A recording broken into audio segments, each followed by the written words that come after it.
Althea. Okay, we need Uh, to get back on track because it's uh, not fair to people. We have to leave at 10 to keep. But when we're talking about flowers, we're already starting. That's why we start 15 minutes early to have I these know, and we're still conversations. at it, So you know. sometimes I've got to Oh, be the bad guy and kind of oh, keep us in, because we keep yeah. starting later and later Okay. and running later. And uh, like I say, that's not fair to the Zoop, people. Please do not do zoop, that. zoop. Okay, so So I'm gonna silence everyone. I want to start with a poem today There's Colton. All right, let's see. by Theodore Rothke. I don't know if I'm pronouncing that right. You may know. Yes, she says. Called In a Dark Time. In a dark time, the eye begins to see. I meet my shadow in the deepening shade. I hear my echo in the echoing wind. The Lord of Nature weeping in a tree. I live between the heron and the wren, beasts of the hill and serpents of the den. What is madness but nobility of soul at odds with circumstance? I love that line. What's madness but nobility of soul at odds with circumstances? The day's on fire, but I know the purity of pure despair, my shadow pinned against a sweating wall. That place among the rocks, is it a cave or a winding path? The edge is what I have. A steady storm of correspondences, a night flowing with birds, a ragged moon, and in broad day the midnight come again. A man goes far to find out what he is. Death of the self in a long tearless night, all shapes blazing unnatural light. Dark, dark my light, and darker my desire. My soul, like some heat-maddened summer fly, keeps buzzing at the sill. Which I is I? Fallen man, I climb out of my fear. The mind enters itself, and God enters the mind. And the small one becomes the big one, free from the tearing wind. A fallen man, I climb out of my fear. The mind enters itself, and God enters the mind, and we become one, free of the tearing wind. When we live in times like we live in now, those of us who have the sensitive gene, which we've talked about the past couple of weeks, are going to be much more impacted by the circumstances around us. Our brains process emotional information at a much higher rate. Our mirror neurons absorb the pain of other people. We literally feel it in our own bodies, which is what empathy is. And as a consequence, we struggle.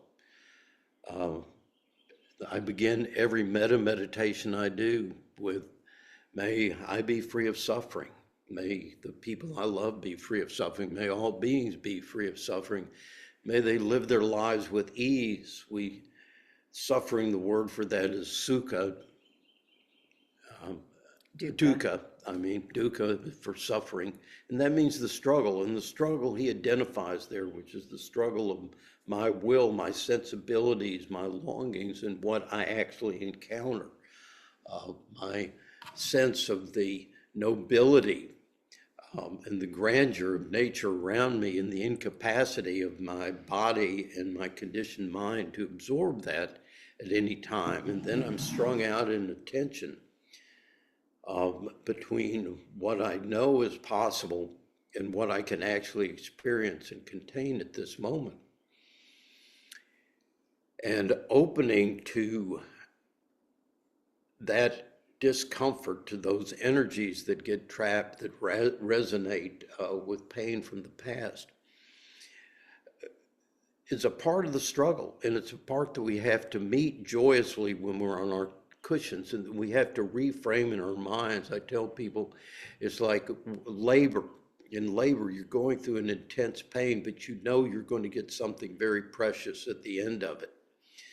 And it's the same thing what the poets are reminding us is, yes, you're struggling. Yes, it's dark, but remember the light in the middle of the darkness, and watch how it periodically breaks through to remind us that it's there. So when we sit, as you've heard me say, we're stretching our tolerance. We're stretching that window, the amount of discomfort that we can handle between breaking down into chaos and which is one side of the equation. The other side of the equation is freezing, not being able to move at all. So here we are in the middle with this suffering. The Buddhists remind us we're all in this condition. That's not unique. Our monkey minds tell us that, oh, poor me, I'm a victim. I'm the only one experiencing this. And that's why we're encouraged to remember that everybody's going through this. At any given time, there are billions of people experiencing the same distress that you are. But also to welcome it like the struggle of getting into the gym. The fact that I'm suffering is not a sign that something's wrong. And that's what the monkey mind tells us. My favorite book that I hand to all my beginning people is There's Nothing Wrong with You. If you've never read it, it's by Sherry Huber. I like it because it has real big print and it has pictures. And I can grasp a 3-page section and run with it. But what you have to again do is to reframe this struggle as a sign of progress. So I found this from neuroscience, and I've had it pulled up, and now I'm not. I have it on. No, you have Share. the one on the struggle? No, I have this one. No, this is Okay. a different one. Sorry. Come. What do we got?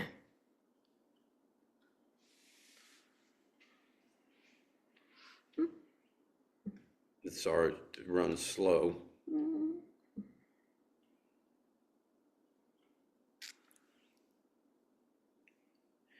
Okay.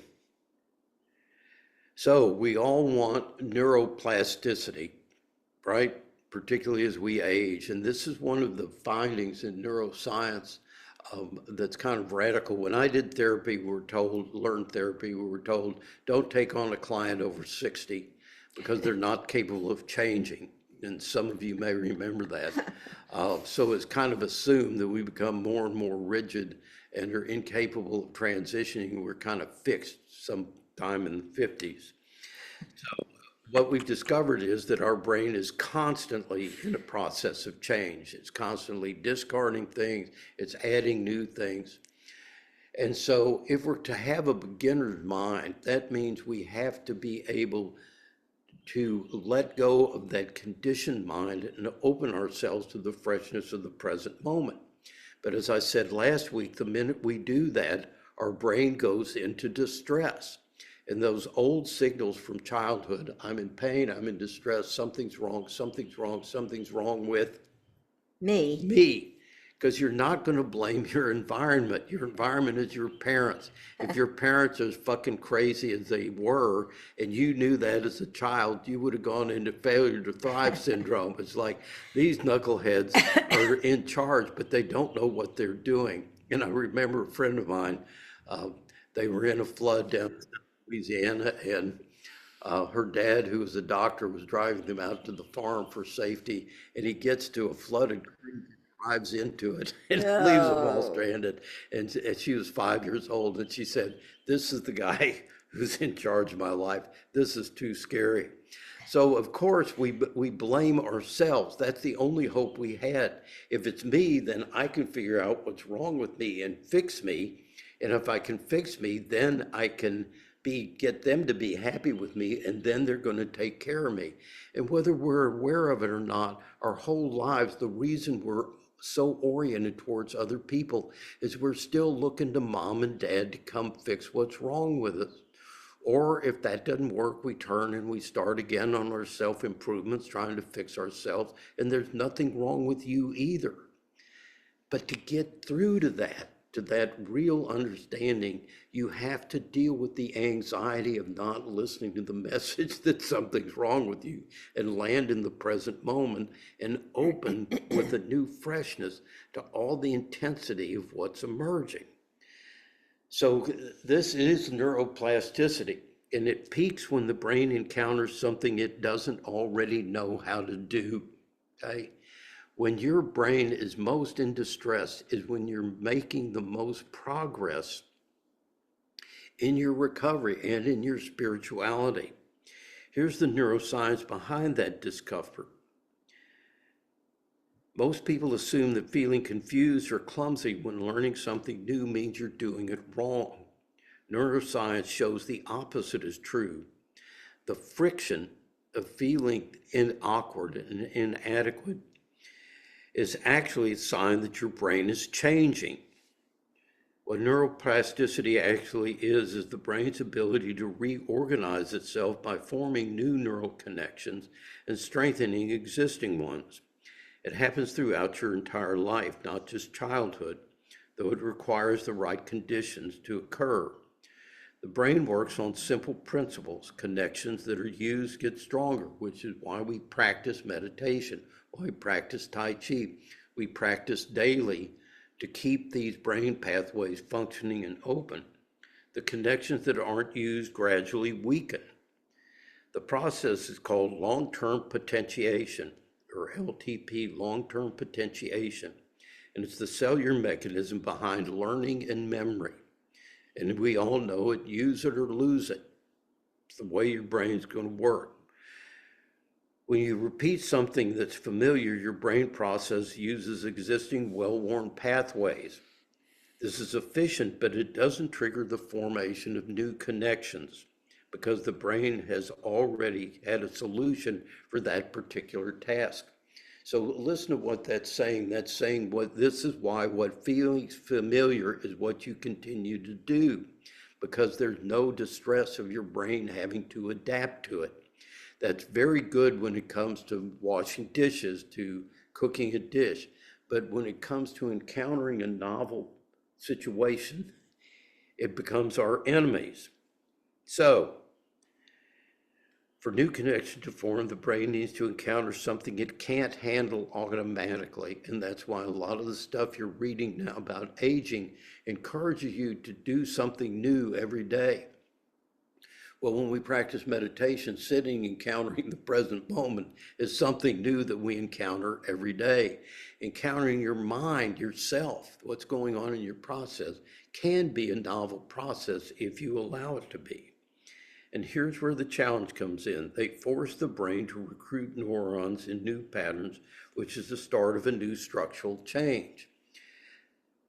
So when you encounter something genuinely new, the hippocampus detects it and triggers dopamine from an area called the ventral tegmental area. That dopamine promotes long-term potentiation, helping to lock in what you just learned.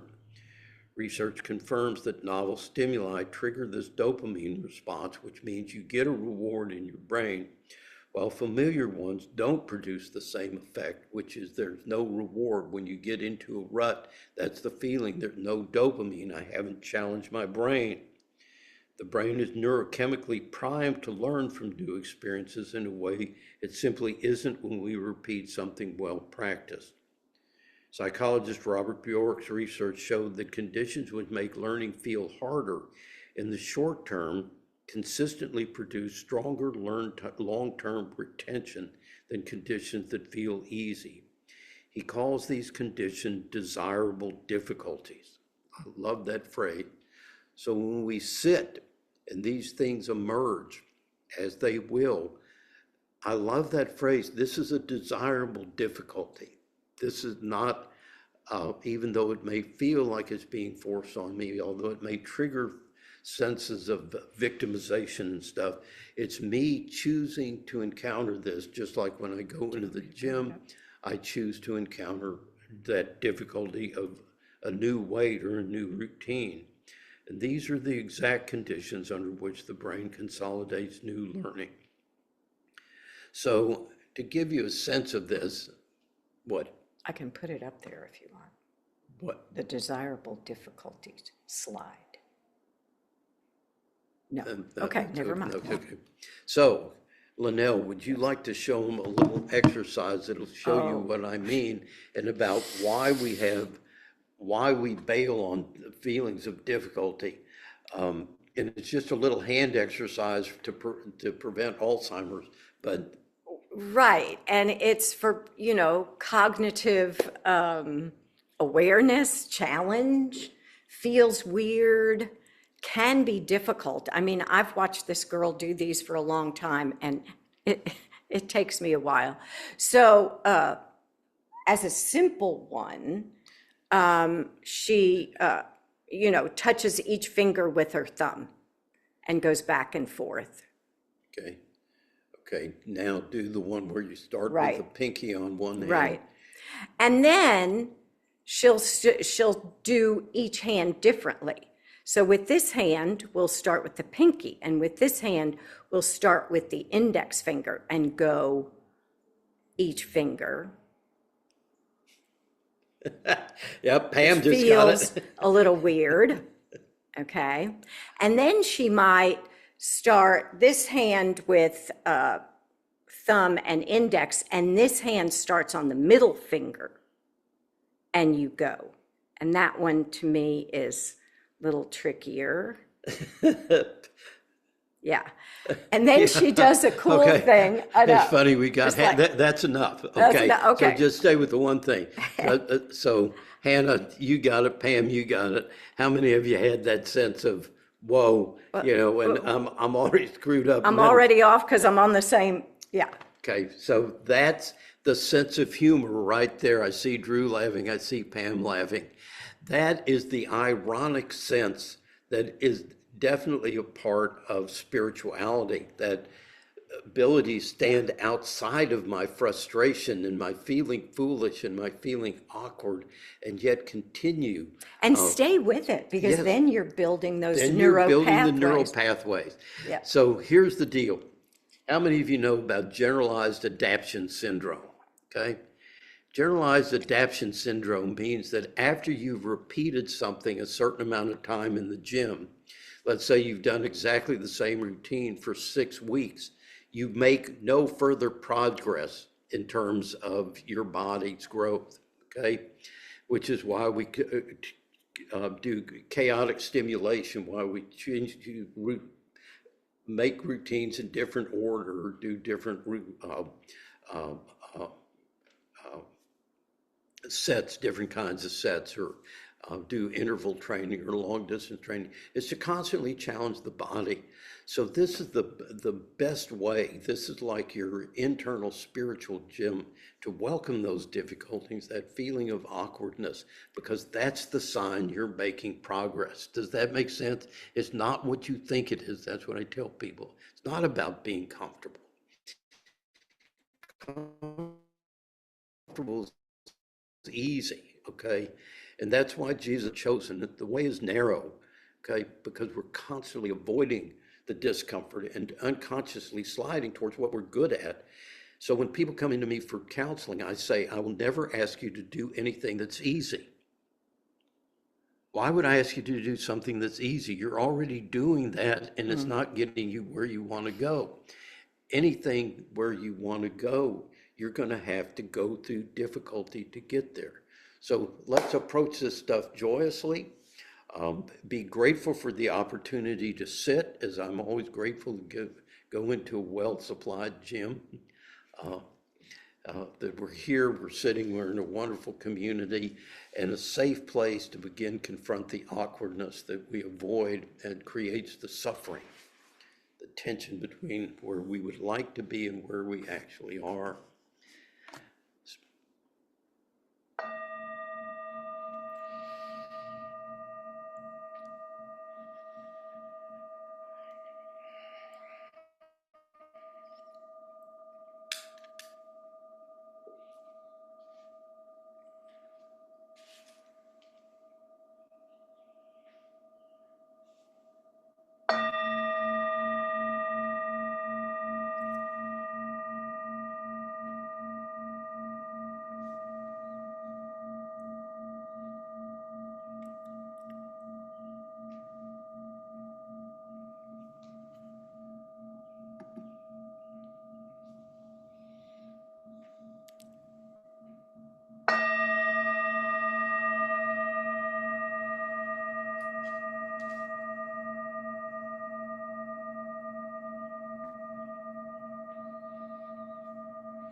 So begin with the breath.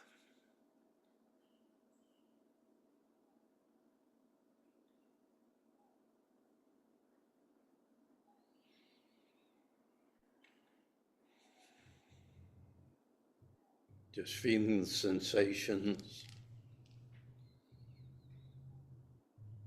welcoming them as doorways into moving ventral, into the place of peace.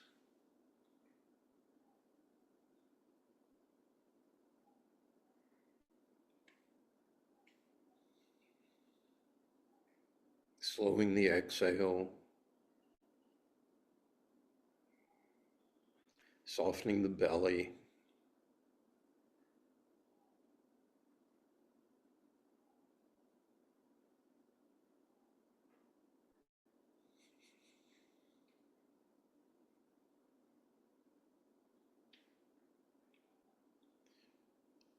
Perhaps today opening to your external senses like a good Buddhist with your eyes open.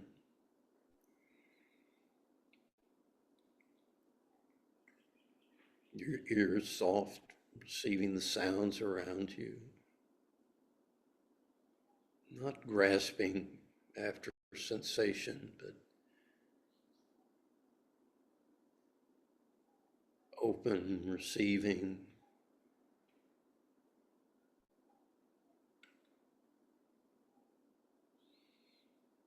Sensations on the skin, temperature, pressure.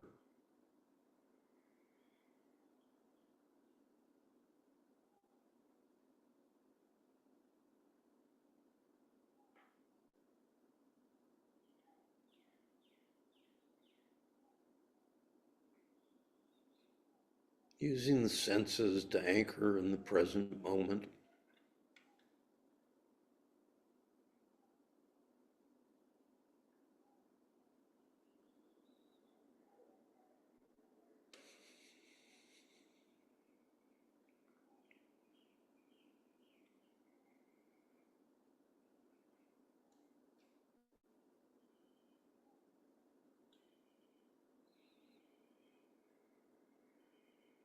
Not analyzing what you're experiencing, seeing if you can catch the mind wanting to describe what you're experiencing, and invite it to relax.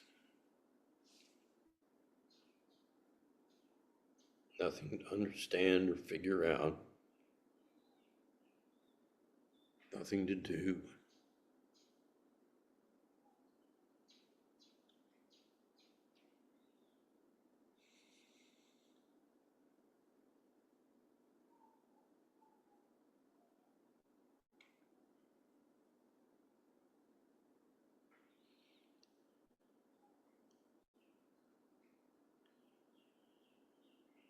And sitting back and watching that tension between the conditioned mind wanting to control,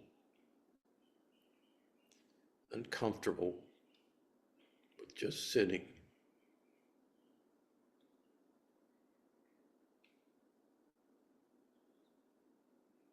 And realize that's not something to fix, just something to sit back and watch.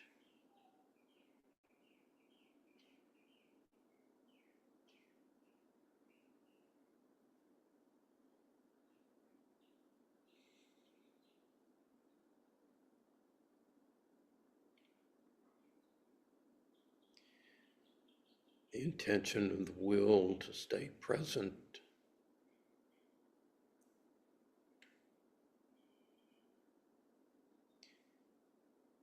And the shenpa, the stickiness.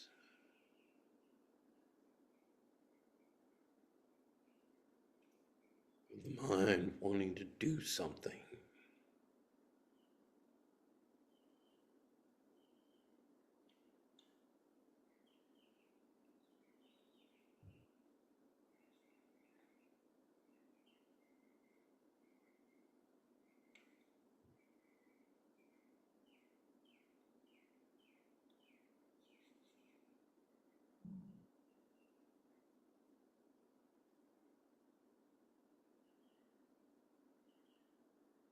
Perhaps delighting in the ironic image from cornfield that you're training the puppy to stay and do his business. It keeps running away without effort or criticism, just back to the present moment, telling the puppy to stay, knowing it's going to run away.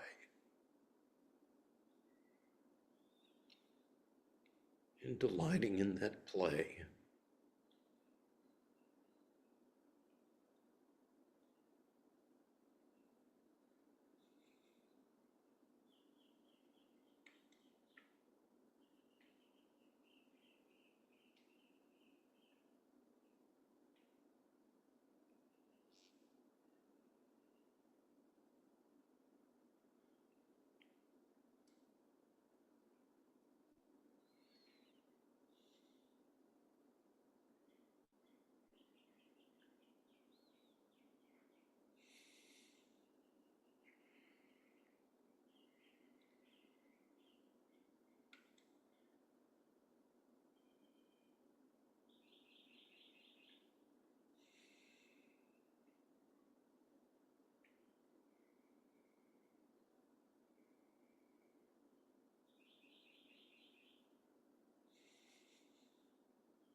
Now, if you choose,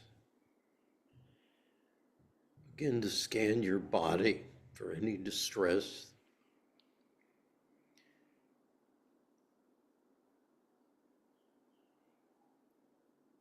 That tendency of the mind to ignore pain over time.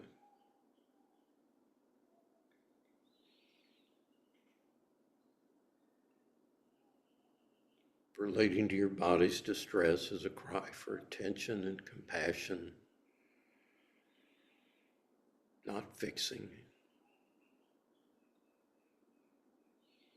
Listen to your heart for any emotions you've been repressing, things you've been in denial about, a little bit at a time, bringing them into the light, compassion and awareness.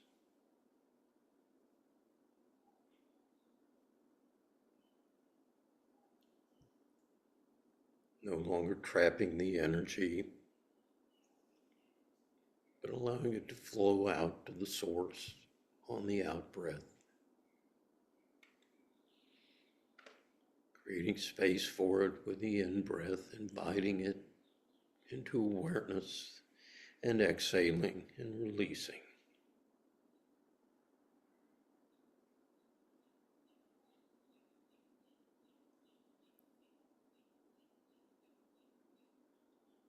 Any looping thoughts, give them space.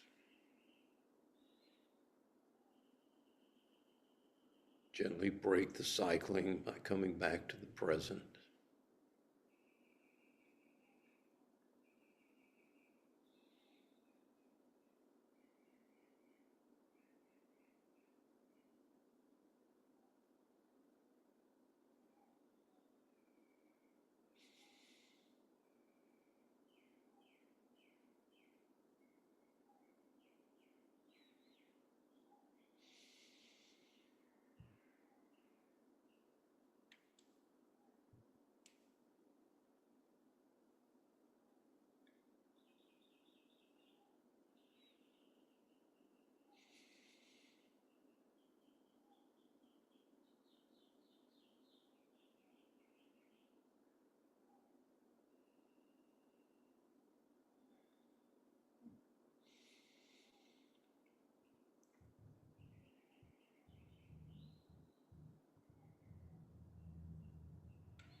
Notice that with the passage of time, you may find yourself struggling even more as your body becomes uncomfortable in this position.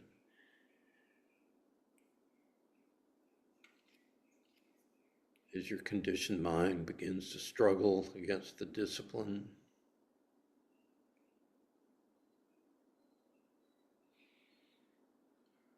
And recognize these are some of the most fruitful moments, like in the gym, that last rep that you don't think you can take is the payoff. This is your payoff, this discomfort.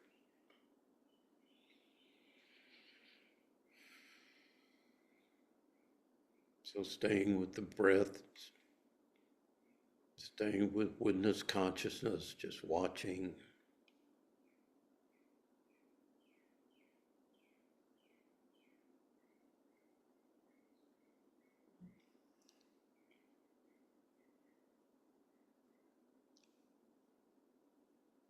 Anchoring in the difficulty, which is real and present moment, without a storyline.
Variety, questions, comments?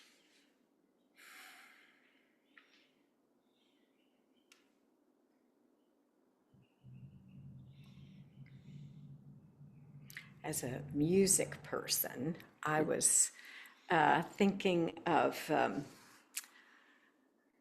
sometimes the difficulty of embracing, say, a genre of music that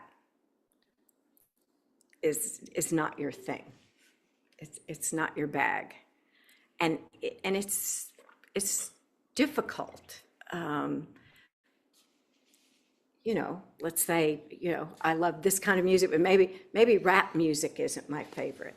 However, when you open up to that and stay with it, I think is the hard part. And it wasn't hard at all because, as Corinne knows, we went to see Hamilton on Broadway, and it was largely rap music. And I thought, well, this is going to be difficult. But no, once you got into it, it was awesome.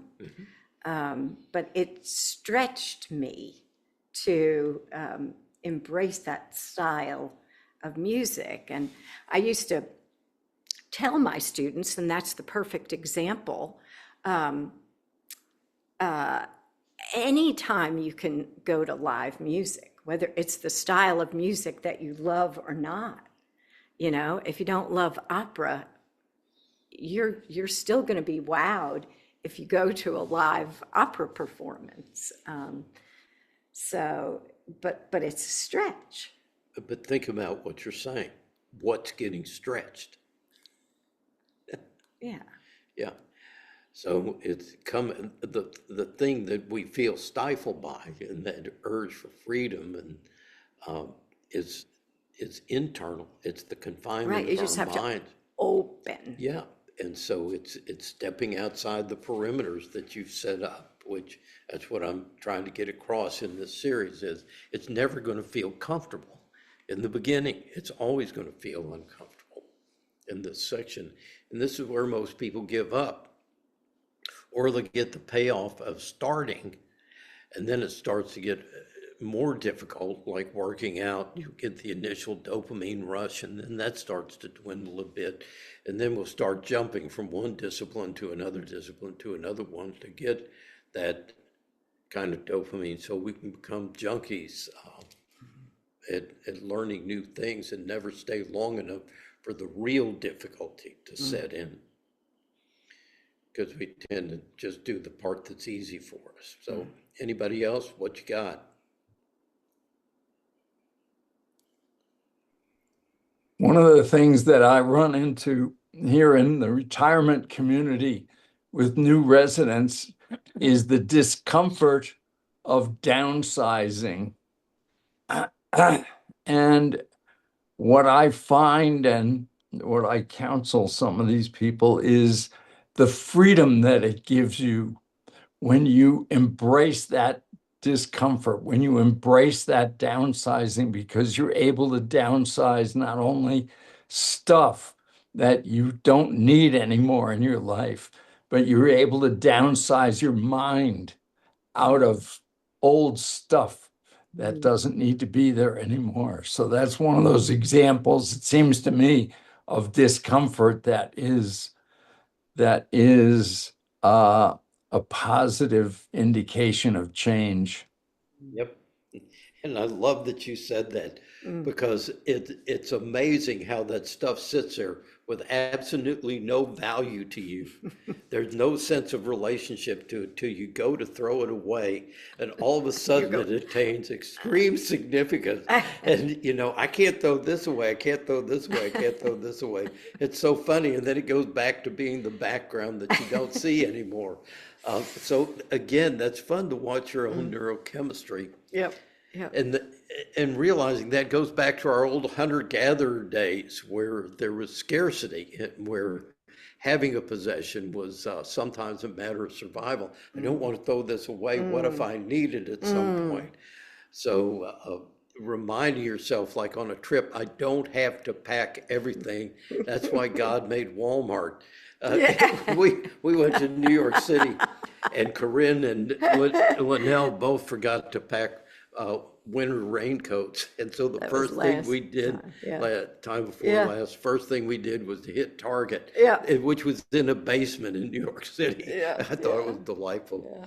So, Well, and we watched the dog go through this process of approaching difficulty because we have a dog with PTSD, a lot of triggers and backgrounds. He was abused, and so anything that is a noise or a move that's jarring, he just immediately backs up. So, but he loves yogurt, and he loves for Bart to give him the empty yogurt container so he can get his clean head it in out. Loves that. But if you set the container on its side and put it down, and he approaches it, but if he touches it, it rolls, it moves, and it's like, oh no, I can't, and then he'll go up to it again, and you can see his little brain trying, I really want that, but then it'll move, and he'll back up again, and it's that difficulty that he really struggles Well, that with we getting do, past. and that's Yeah. exactly where we are, whether we know it or not, is that we can't leave it alone, but we can't get to it either. So I the know. fear is there keeping us away from Yeah, it, it's and the fear. dopamine Fear. is sitting there luring us in, Yeah. tempting us with Yeah. euphoric recall that this is going to be pleasant, and we're stuck. That's why we freeze. That is the freeze state. So one time my mom, I asked her, she was kind of a hoarder. And so I asked her about why she kept things. And she said it was because I know I have a history.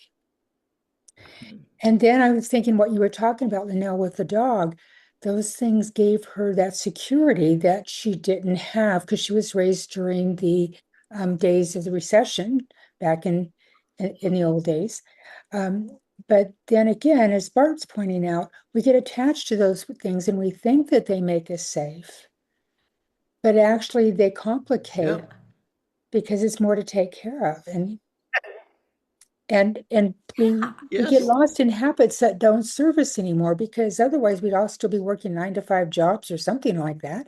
And we don't need that anymore. We get to that point where we can let go of those things. And that's my struggle right now is transitioning from, a 60-hour a week to a maybe 25 or 30-hour work week and play week. Yeah. Don't think you Yeah. can say transition anymore, can you? Isn't that one of the words we're not allowed to put in? Oh, yeah, we can. I have to Medical say, I think paper. that's why I got sick was because it was giving me a kick in the butt. Do it now or whatever. Yeah, Yeah. yeah, it's a perfect example, Yeah. and that's why I keep promoting aging is the most beautiful stage because this is where we divest of all the things that don't work. So Yeah. it's a giant autophagy, Yeah. we're getting rid of the senescent cells so the healthy cells can continue to thrive. Yeah. My body has helped me enormously to let go of clothes, very nice clothes that I wore for work because I can no longer get the pants up over my hips. The tops fit uncomfortably across my I love it. bust, yes, uncomfortably against my bust. It looks like I'm trying to say, here I am. So I had to let go of a Yeah. lot of clothes. Lots of room in I my love it. closet now. Okay, Great. Thank you.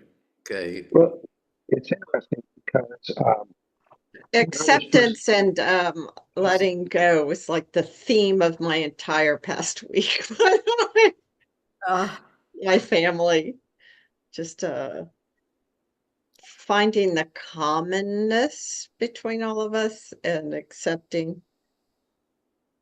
or just accepting them where they are and not explaining to them where I am. This is it. Yeah. So yeah, it worked nice. really well. It only took me 6.5 decades, but it worked So the background is very this is well the for me. family of origin that you just spent a week with, and being the black sheep of the family, was Oh, able to rest. such a black sheep. Oh, me. Well, we're a whole screen full of black sheep. There's no Well, white people allowed. they all love their children. They all love their dogs and cats. They all, they love their grandchildren.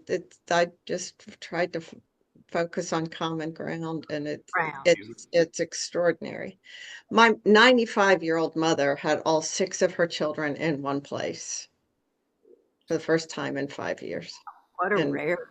to be able to be blessed with that was extraordinary. Good for you. Okay. Drew, were you trying to chime in? Yeah, I was just going to say that teaching, one of the other people that was teaching was an art teacher. And one of the things he said is take your pictures down from where they are in your house and move them around so you can see them again. Absolutely. Yeah. Good one. And for those of you who aren't aware of what that's about, only 40% of what you see is coming from your optic nerve. The rest of it's being painted like a matte painting on a blue screen in a movie. It's coming from your memory banks. So when you have things in a place, your brain no longer notices it. It's information it doesn't need. So it fades into just An you know, expectation. there's nothing there for your brain that it needs to register. And moving it definitely is a way of keeping it fresh. What you want to, yeah, that's a good point. Keep it new, keep it fresh, keep your brain a little bit unsettled, and it'll stay awake. Okay, anybody else?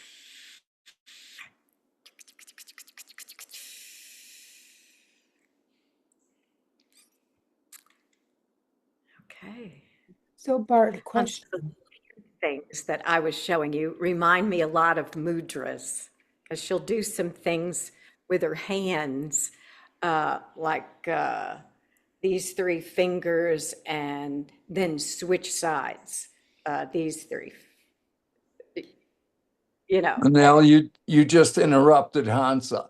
Oh, That's okay. Go yeah. ahead and talk about mudra. Well, I was just thinking it reminded me a lot of hand mudras. Yep. That we do with our hands, which is Just did a workshop on that. Did you? yeah. Yeah. And as I understand it, Swami Kripalu spent a lot of his later life silent and just practicing mudras to see what energy channels and stuff he could activate. Yeah. Isn't that correct? And he didn't just do hand mudras, he actually did body mudras where his body would flow with the energy of his meditation.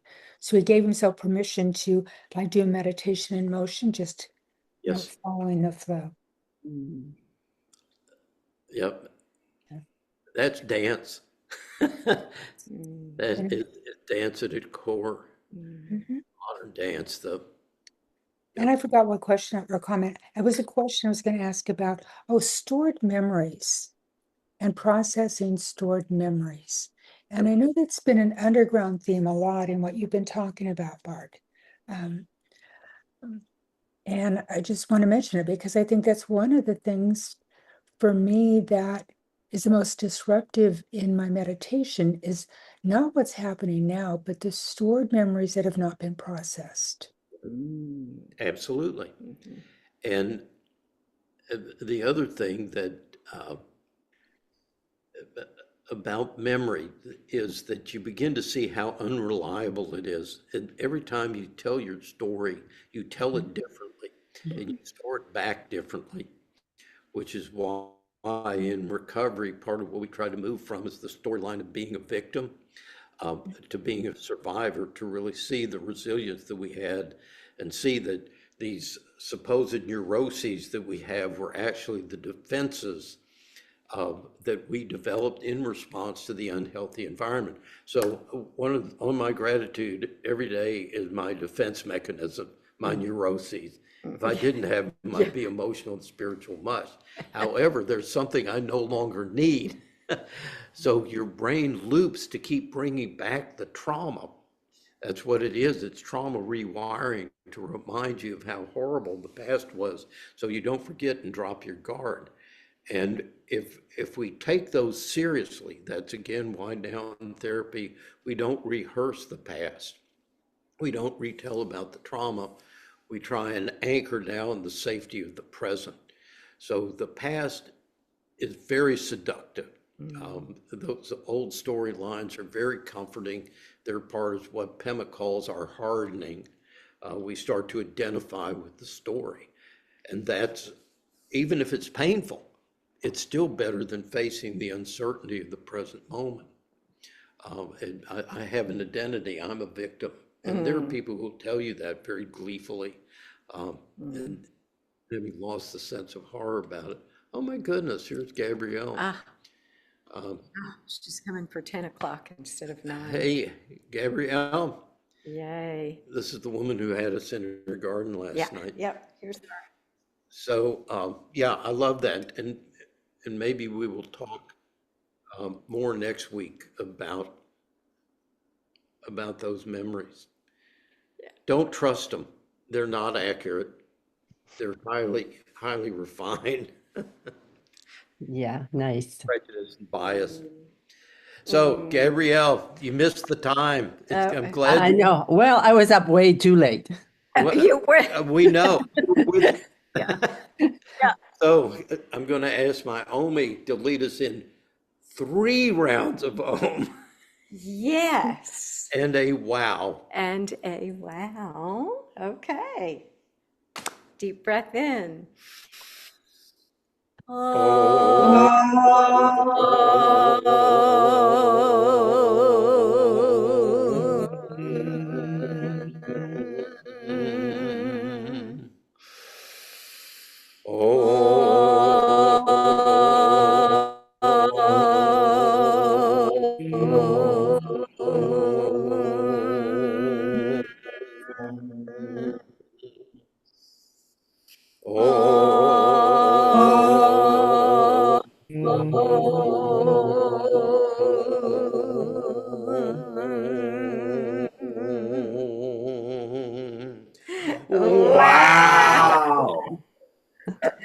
I love Drew's sign. Drew's got a cue card for any of you who forgot the words. Oh, lovely. Well, okay. Too funny, Drew. Everybody. Love you guys. Love you See you too. next Everybody. Thank Happy you. week, everybody. Thank Bye. you, Gabrielle. Ooh. We were showing pictures earlier and Oh, yeah.